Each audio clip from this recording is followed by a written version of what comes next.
This is The Law Show on CL 650. Now back to the show. You can't always get what you want.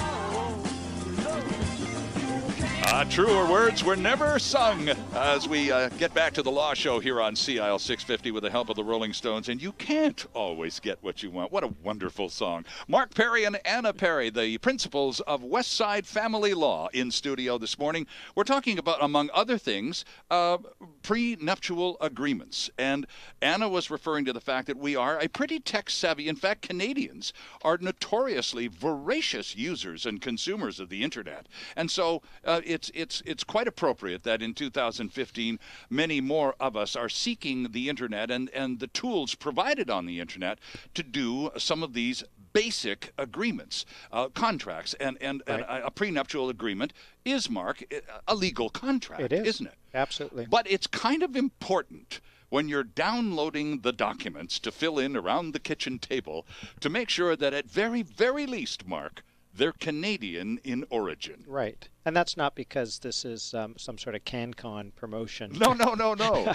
It's because the laws are different in different jurisdictions. And I recently, I've got a case that I'll be proceeding through court, and there was a prenuptial agreement. And one side is wishing to enforce it, and my client is wishing to have it thrown out of court. And the actual document, I think, was from New York. So it was based on New York state law. Okay, so And there's terms that don't even apply. That in don't Canada. apply. Okay. Well, I mean, the argument will be this term is similar to this term. Right. But the counter argument is, well, no, it's not. Right. It's not similar to that term. So I'm effectively saying on behalf of my client, we don't know what this means. Right. Okay. We don't know what this means, and so the court should start over. So these people. So there's a very strong likelihood if you win that Right. the document, the American document, That's right. won't stand up in Yeah. a Canadian court, and they'll have to. What happens then? Well, then it's as if there was no document. So they're in the same position as people who don't have a prenuptial agreement. That would be the argument. The court should decide their issues based on the law and not based on their having spent some time to come up with a contract, albeit a contract that I'm going to be saying doesn't apply. Doesn't apply Doesn't exactly. apply. So Anna, you were talking earlier about the in some ways ancient nature of prenuptial agreements, given the fact that they go back millennia, and basically we're all about preserving the family name, preserving the family wealth, and carrying the whole thing forward. So with all of that in mind, in 2015, as we look at prenuptial agreements, and going back to what Mark was saying before we took the break, and what my daughter said to me when I tried to do my paternal duty and advise her positively in by way of thinking at least about a prenuptial agreement, she said, "Well, we don't have anything. You know, we're both working young people, but we don't have any huge assets. We're not bringing anything that needs to be protected from negative circumstances in the future." But then, of course, the other side of that coin is, well, not now. But it's so you're creating then what the terms and conditions for those assets you accumulate together. Is that the essence of a prenup for those young people who say, "Well, we don't have anything"? Exactly. For example, when they say they don't have anything, that's comparatively, I suppose, to what their parents might have accumulated or their grandparents. But it is to regulate, I would say, property acquired during the marriage. Imagine, or common law cohabitation. Imagine you're together for 18, 20, 25 years. Mm-hmm. You've got, who knows, anything could happen in those years in terms of the acquisition of property unexpectedly or otherwise. For example, we've got one party who's an engineer who is working on a cure for cancer, and now all of a sudden they've got shares in this company and they're going to be a multimillionaire. Mm-hmm. Or they invent something like the turbine or something during the marriage. You've got one party potentially fantastically wealthy, and the other party has, let's say, they've maintained a more artistic career where they're earning less. So you can kind of foresee those career paths from the beginning when you're making choices about what your careers are going to be. Somebody's going to end up with a lot of dough, and somebody's not going to have any. Yeah, because Right. it could go either way. So those are the sorts of things. But one point I would love to address would be the fact that the cohabitation agreement, prenuptial agreement, marriage agreement, because there are those three kinds of agreements that address the same area, is that you should incorporate evergreen clauses in there. And by evergreen clauses, I mean clauses that will stand the test of time. Like what? Yes. For example, instead of just a short-term agreement, like, I can think of more long-term, more evergreen clauses. Okay. That during the marriage we shall acquire any property that we acquire jointly. Yes. Will be jointly divided. Okay. So that subsists onward. Or property that we purchase ourselves will always stay separate and apart unless we gift it to the other party. Those are evergreen clauses. They stand the test of time. Okay.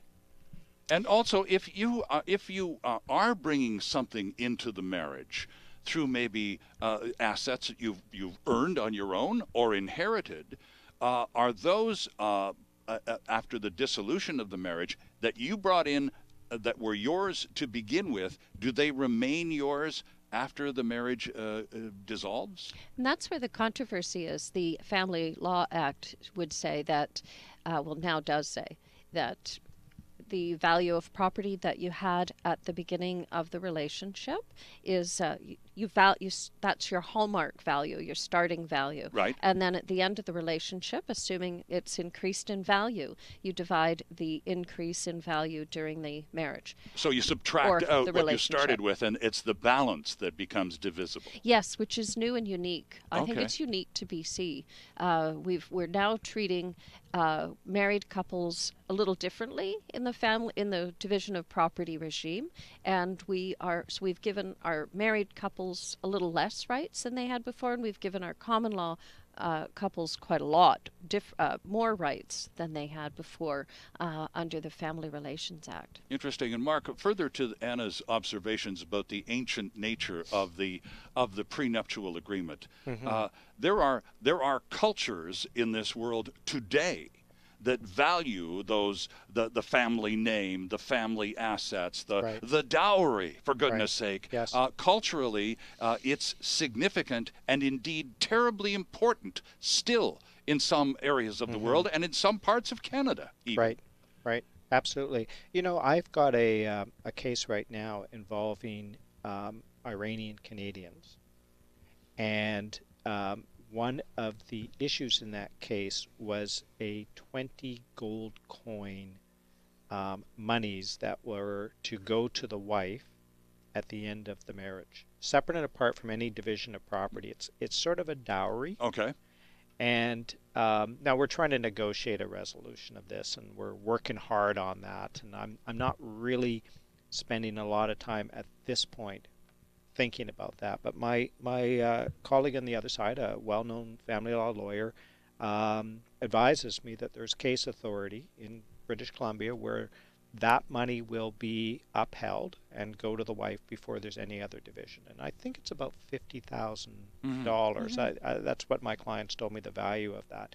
And these are people that have, some Vancouver properties, so they're okay, but still $50,000 is somewhat an unequal apportionment. But you've talked in the past, and I remember a previous episode of the Law Show, and you discussed a client who wasn't able to satisfactorily negotiate a prenuptial arrangement, and the family turned the wedding lights off. You're not getting married Anna knows about this so is it that culturally profound still in some areas? You're thinking of the world, but wait a second, this is right here in BC.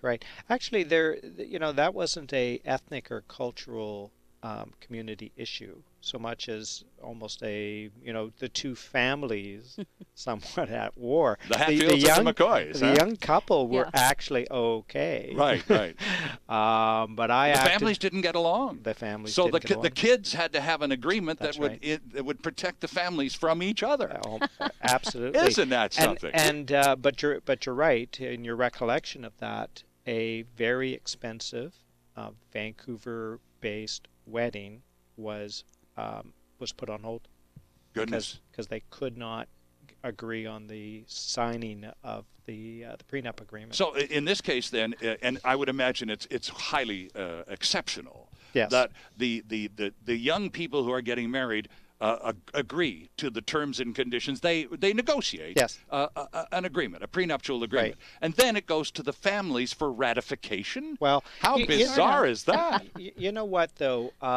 and one of the things about practicing law is you're practicing. Right, You're right. as a lawyer, you're getting better. You're learning. It's a wonderful profession in the sense of you're always learning. So that may be 10, 12 years ago, Okay. and I learned from that experience. Those kids ever get married? by They the way? did. Oh, they did. Okay. Yeah. Well, you know what I learned from that experience, though? I was acting for the groom, and it was his family that was, frankly, the real problem. Okay. His family, where he worked in the family business, and all his money was I hope basically they're not theirs. listening. Yes. And what I learned from that going forward is to sit down with somebody and say, you're in your 20s, you're an adult. You're wanting to enter into a relationship with this young woman. You need to set boundaries between your life with this person and your life with your family. Right. I mean, it's not really legal advice. No. But it's advice. It's Because family law. It's that was the issue. It's family life. There was a contest, if you like, of wills between the two fathers. Right. And that's And what the kids caught in the crossfire. caught in the crossfire. Wow. So maybe what I should have done is to say, I'm not going to do this project for you until I'm satisfied that you're able to really be the person to give me instructions, not your father. But you've learned because of learned. that, right? Oh, but it led to such a fun consequence. And then I Yes. think now we could have a whole new job. There's wedding planners and wedding replanners. Mark Perry and Anna Perry with us from Westside Family Law on this episode of The Law Show here on Sea Isle, with lots more still to come. We'll be right back. There's more of the show still ahead. This is The Law Show on Sea Isle 650.